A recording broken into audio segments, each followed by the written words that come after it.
लाडक्या बहिणींना फक्त आतापर्यंत 1500 रुपये मिळालेले आहेत, म्हणजे फेब्रुवारीचा हप्ता मिळालेला आहे. अशा महिलांसाठी खूपच आनंदाची बातमी सध्या आलेली आहे. कारण जागतिक महिला दिनानिमित्त सरकारमार्फत महिलांना 3000 रुपये एकदम मिळणार आहे असं सांगण्यात आलं होतं. परंतु भरपूर महिलांना फक्त 1500 रुपये त्यांना त्या ठिकाणी पाठवले गेले होते. परंतु मित्रांनो, या संबंधित सरकारमार्फत सध्या आता स्पष्टीकरण आलेलं आहे. ज्या लाडक्या बहिणींना फक्त फेब्रुवारीचा 1500 रुपयाचा लाभ त्यांना ज्या महिलांना मिळालेला आहे, अशा महिलांसाठी सरकारमार्फत एक आनंदाची बातमी या ठिकाणी देण्यात आलेली आहे. आणि सरकारमार्फत या ठिकाणी स्पष्टीकरण आलेलं आहे की त्यांना जे उर्वरित जे 1500 रुपये आहेत, म्हणजे मार्च महिन्याचे जे 1500 रुपये आहेत, ते 1500 रुपये कधी मिळणार या संबंधित महिला आणि बालविकास मंत्री आदितीताई तटकरे यांनी या संबंधित एक ट्विटरद्वारे एक पोस्ट केलेली आहे. आणि त्या पोस्टमध्ये त्यांनी असं सांगितलेलं आहे की महिलांना जो उर्वरित लाभ आहे 1500 रुपयाचा तो कधी मिळणार. या संबंधित त्यांनी असं सांगितलेलं आहे की योजनेतील सर्व पात्र लाभार्थी भगिनींना फेब्रुवारी व मार्च महिन्याचा सन्मान निधी वितरित करण्याची जी प्रक्रिया आहे ती 7 मार्च 2025 पासून सुरू झाली आहे. आणि ही प्रक्रिया 12 मार्च 2025 पर्यंत सुरू राहणार असून सर्व पात्र लाभार्थींच्या खात्यामध्ये फेब्रुवारी महिन्याचे 1500 आणि मार्च महिन्याचे 1500 रुपये असे 2 टप्प्यामध्ये त्यांना एकूण 3000 रुपये जमा करण्याची प्रक्रिया ही युद्ध पातळीवर सुरू आहे. महिलांनी काळजी करू नये, महिलांनी निश्चिंत राहावं अशा प्रकारचं त्यांनी त्या ठिकाणी सांगितलेलं आहे. आणि आतापर्यंत ज्या लाडक्या बहिणींना त्यामध्ये 1ही रुपया मिळालेला आहे, या संबंधित सुद्धा माननीय मंत्र्यांनी त्या ठिकाणी स्पष्टीकरण दिलेले आहे. आणि त्या ठिकाणी त्यांनी सभागृहामध्ये या संबंधित विस्तृत माहिती दिली आहे. त्यांनी काय सांगितले ते पहा. योजना म्हणून आपण ही मुख्यमंत्री माझी लाडकी बहीण ही योजना घोषित केली. ही 21 ते 65 या वयोगटातील महिलांना आहे. म्हणजे दर महिन्याला जसं 65 वयोगट उलटून ज्या महिला त्या ठिकाणी तो वयोगट पार करतील त्या योजनेच्या निकषातून बाहेर पडणार आहेत. त्याच्यामुळे ती संख्या सुद्धा ही दर महिन्याला अपडेट होत जाणार आहे. आणि त्यानुसार जी लाभार्थ्यांची संख्या आहे याच्यामध्ये बदल होणार आहे. दरवेळेला सुमारे नाही म्हटलं तरी आता 1,20,000 इतक्या ज्या महिला आहेत ह्या 65 वयोगटाच्या पुढे गेलेल्या आहेत. त्यामुळे त्या ह्या योजनेमध्ये आता पात्र ठरत नाहीयेत. काही अशा स्त्रिया सुद्धा आहेत जे विवाह होऊन इतर राज्यामध्ये त्या ठिकाणी जात असतात, स्थलांतरित होत असतात. त्यामुळे ही जी प्रक्रिया आहे ही ऑनगोईंग आहे. आणि मला आपल्या सभापती महोदय माध्यमातून सन्मान्य सर्व सदस्यांनी या ठिकाणी सांगायचंय की आज जवळपास 2.5 कोटी इतक्या महिलांपर्यंत या योजनेचा लाभ आपण पोचवत असताना दरवेळेला त्या महिलांना आपण अशा पद्धतीने त्यांच्या खात्यावर ज्या वेळेला हा निधी आम्ही सन्मान निधी जमा करत असतो त्यावेळेला महायुतीच्या सरकारचं त्या योजनेचं या सबंध माता भगिनी लाडक्या बहिणी अभिनंदनच करत असतात. त्यांच्या आयुष्यामध्ये आलेला हा सकारात्मक बदल हा त्यांना जाणवत गेला आणि त्याचे पडसाद कुठे ना कुठेतरी आपल्याला त्या ठिकाणी निवडणुकीच्या कालावधीमध्ये पाहायला मिळाले असतील. 2100च्या संदर्भातला आपण त्या निमित्ताने उल्लेख केला. राज्याचे मुख्यमंत्री देवेंद्रजी फडणवीस साहेबांनी येत्या अधिवेशनाच्या कालावधीमध्ये किंवा अर्थसंकल्पामध्ये आपण 2100 घोषित करू अशा पद्धतीचं कुठेही त्या ठिकाणी वक्तव्य हे केलेलं नाही. राज्याची सबंध एखादी योजना ज्या वेळेला आपण जाहीर करत असतो त्यावेळेला ती योजना जाहीर करत असताना आणि योग्य पद्धतीने त्या संदर्भातलाही प्रस्ताव विभाग म्हणून ज्या वेळेला शासन असेल, मुख्यमंत्री महोदय, दोन्ही उपमुख्यमंत्री महोदय, मंत्रिमंडळ ज्या वेळेला त्या संदर्भातलं सूचित करेल, निर्णय करेल, त्यावेळेला विभाग म्हणून आम्ही तशा पद्धतीचा प्रस्ताव जो आहे हा शासनासमोर ठेवण्यात येईल. बंडी पाटील, ज्यांना तुम्ही आज अपात्र करता त्यांची फसवणूक का करता? पात्र करू नका. सभापती महोदय, मुख्यमंत्री माझी लाडकी बहीण ही योजना ही जाहीर केल्यापासूनच कुठं ना कुठेतरी विरोधकांकडून त्याच्यावर टीका होत होती. ही योजना जी आहे ती लाडक्या बहिणींची सर्वात आवडती आणि लाडकी योजना ठरली. ज्या वेळेला अशा पद्धतीची योजना घोषित होते त्यावेळेला जवळपास 2.5 कोटीपेक्षा जास्ती महिला या आपण लाभार्थी म्हणून या योजनेसाठी येतील, हे रजिस्ट्रेशन होईल. ही साधारणपणे सुमारे ही विभागाकडे त्या ठिकाणी प्राप्त होती. सन्मान्य सदस्य महोदयांना मी आपल्या माध्यमातून सभापती महोदय सांगू इच्छिते, ऑगस्ट महिन्यामध्ये पहिला लाभ ज्या वेळेला आम्ही वितरित केला त्यावेळेला 1,59,00,000 महिलांना आम्ही तो लाभ वितरित केला. सप्टेंबर महिन्यामध्ये जसं जसं रजिस्ट्रेशन वाढत गेलं तसं जवळपास 2,20,00,000 पेक्षा अधिक महिलांना वितरित केला.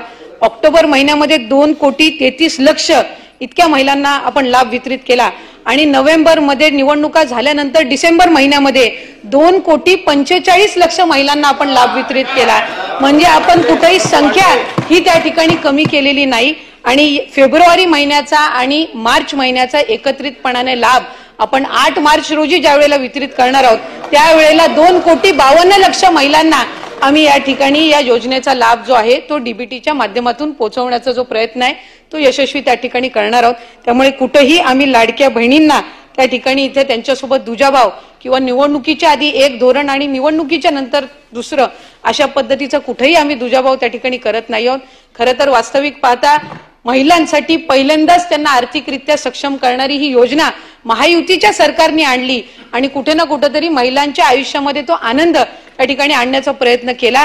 या योजनेची भीती ही विरोधकांनी त्या ठिकाणी घेतली म्हणून जाहीरनाम्यामध्ये 3,000 आम्ही त्यांना देऊ अशा पद्धतीचं आपण त्या ठिकाणी घोषित सुद्धा केलेलं होतं। 1500चा लाभ हा ठिकाणी उपलब्ध करून देत असताना राज्यावर किती आर्थिक संकट आले अशी टीका करणारे विरोधक त्यावेळेला 3,000 हे कुठून आणणार होते याचं स्पष्टीकरण मात्र त्यांच्याकडे नव्हतं।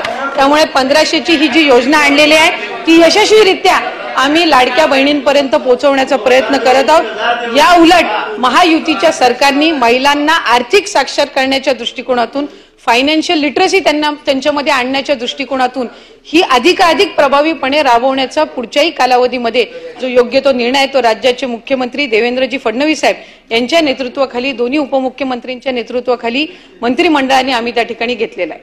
जुलै महिन्यापासून जेव्हापासून रजिस्ट्रेशन सुरू केलं ऑगस्ट महिन्यापासून आम्ही त्याची छाननी सुरुवात केली। त्यामुळे ऑगस्ट महिन्यापासून ज्या ज्या वेळेला स्थानिक प्रशासन असेल किंवा विभागाला जे जे काही अशा पद्धतीचे योजनेचा दुरुपयोग आणि वेगवेगळ्या अकाउंट्स मधून त्या ठिकाणी फेक अकाउंट्स मधून फ्रॉड करून जे काही रजिस्ट्रेशन आहे तर त्या संदर्भातले काही तक्रारी प्राप्त झाल्या आणि त्यानुसार त्या वेळेला त्या संदर्भातली चौकशी आणि योग्य ती कारवाई करण्यात आलेली आहे। पण त्या संदर्भातली एक्झॅक्ट आकडेवारी मी निश्चितपणाने सभापती महोदय आपल्या परवानगीने पटलावर सन्मान्य सदस्य महोदयांच्या माहितीसाठी ठेवण्यात येईल। एकच ठरवून जी नावं आली त्या नावामध्ये जे लाभार्थी झाले त्या सगळ्यांना निवडणुकीच्या अगोदर सरसकट दिलं। त्यावेळेला सांगितलं कोणाची नावं रद्द करू नका। 2100 रुपये तुम्ही जाहीर केले ते कधीपासून करणार आहे? एक तर कधीही शासनाने किंवा कुठलेही मुख्यमंत्री असतील दोन्ही उपमुख्यमंत्री असतील मंत्रिमंडळातील विभागाची मंत्री म्हणून मी असेल किंवा मंत्रिमंडळातील इतर मंत्री असतील कुणीही त्यांच्याकडून परत पैसे घेण्याच्या संदर्भातला आजपर्यंत एकदा सुद्धा किंवा फौजदारी गुन्हे किंवा त्यांच्याकडून परत आपण खात्यातनं पैसे या ठिकाणी निवडणुकीनंतर घेणार अशा पद्धतीची कुठलीही स्टेटमेंट आजपर्यंत आलेली त्या ठिकाणी नाहीये। एक दुसरी महत्वाची गोष्ट आपण ज्या वेळेला हे निकष जाहीर केले त्याच वेळेला आपण सेल्फ डिक्लेरेशन जे आहे विभागाकडे किंवा शासनाकडे फ्रॉड काही हे झालेल्या ज्या वेळेला तक्रारी आलेल्या आहेत त्यावेळेला त्यांच्यावर योग्य ती कारवाई केलेली जाईल अशा जसा ज्याचा उल्लेख चित्राताईंनी सन्मान्य सदस्यांनी या ठिकाणी केला की एक आधार कार्डच्या याच्यावर 10 अर्ज भरले गेले किंवा एक बँकच्या खात्याच्या याच्यावर 7-8 भरले गेले अशा पद्धतीच्या ज्या वेळेला तक्रारी प्राप्त होतात त्यांच्यावर कडक कारवाई केली जाईल अशा पद्धतीची स्टेटमेंट विभागाकडून किंवा राज्याचे मुख्यमंत्री असतील किंवा उपमुख्यमंत्री किंवा मंत्री म्हणून आमच्याकडनं देण्यात आली। पण निकष जे आहेत ते सुरुवातीला जे होते तेच आता आहेत। सेल्फ डिक्लेरेशन आपण त्या फॉर्म मध्ये ठेवलेलं होतं त्याच्यामुळे कुठलीही लाभार्थी महिला जी या ठिकाणी अर्ज भरते ती इतर कुठल्याही योजनेचा लाभ घेत नाहीये असं सेल्फ डिक्लेरेशन तिने करणं आहे।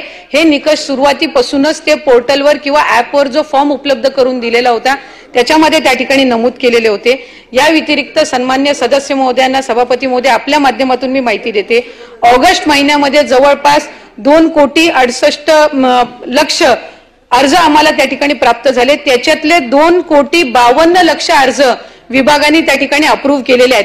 याचा अर्थ असा की स्क्रुटिनी करूनच ते अर्ज त्या ठिकाणी पात्र केलेले आहेत कुठेही स्क्रुटिनी केल्याशिवाय त्या ठिकाणी ते अर्ज हे त्या ठिकाणी स्वीकारले गेलेले नाहीयेत। एक सप्टेंबर महिन्यामध्ये 2,53,00,000 त्या ठिकाणी अर्ज प्राप्त झाले त्याच्यापैकी अप्रूव्ड अर्ज हे 2,41,00,000 आहेत आणि ऑक्टोबर महिन्यामध्ये 2,63,00,000 अर्ज त्या ठिकाणी प्राप्त झाले त्यापैकी 2,54,00,000 इतके अर्ज त्या ठिकाणी अप्रूव्ड हे विभागाने केलेले आहेत। मी मगाशी सुद्धा सुरुवातीला माहिती दिली की वेगवेगळे जे विभाग आहेत संजय गांधी निराधार योजना असेल नमो शेतकरी असेल त्याचबरोबर परिवहन विभाग असेल इतर काही विभाग जे आहेत वेगवेगळ्या योजनांचा लाभ घेणारे, या विभागाचा जो डेटा आहे तो परस्पर कुठलाही विभाग ऍक्सेस करत नसतं. त्याच्यामुळे त्याला यायला हा कालावधी निश्चितपणाने लागत असतो. ऑक्टोबर, नोव्हेंबर, डिसेंबर महिन्यामध्ये आचारसंहितेचा कालावधी होता, त्यावेळेला ही स्क्रुटिनीची प्रक्रिया ही संपूर्णपणाने बंद होती. त्याच्यामुळे आता जशा जानेवारी महिन्यापासून आम्ही ही प्रक्रिया किंवा त्या संबंधित विभागाकडून हा डेटा प्राप्त व्हायला सुरुवात झालेली आहे. त्या पद्धतीने त्या संदर्भातली कारवाई ही केली जात आहे. आणि या व्यतिरिक्त 65 वयोगटाच्या पुढे जे त्या ठिकाणी वयोमर्यादाचे जाणार आहेत ते ऑटोमॅटिकली दर महिन्याला ती संख्या जी आहे ही कमी होत राहणार आहे आणि ती बाय डिफॉल्ट होत राहणार आहे. त्यामुळे त्याच्यात कुठेही आधी काही केलेलं आहे निवडणुकीच्या नंतर काही केलेलं आहे अशा पद्धतीचं नाहीये. जी आकडेवारी आपण म्हणताय की 50 लाख कमी होणार आहेत, 40 लाख कमी होणार आहेत, या वर्तमानपत्रातल्या बातम्या आहेत. विभागाने अशा पद्धतीची कुठलीही आकडेवारी आजपर्यंत जाहीर केलेली नाहीये.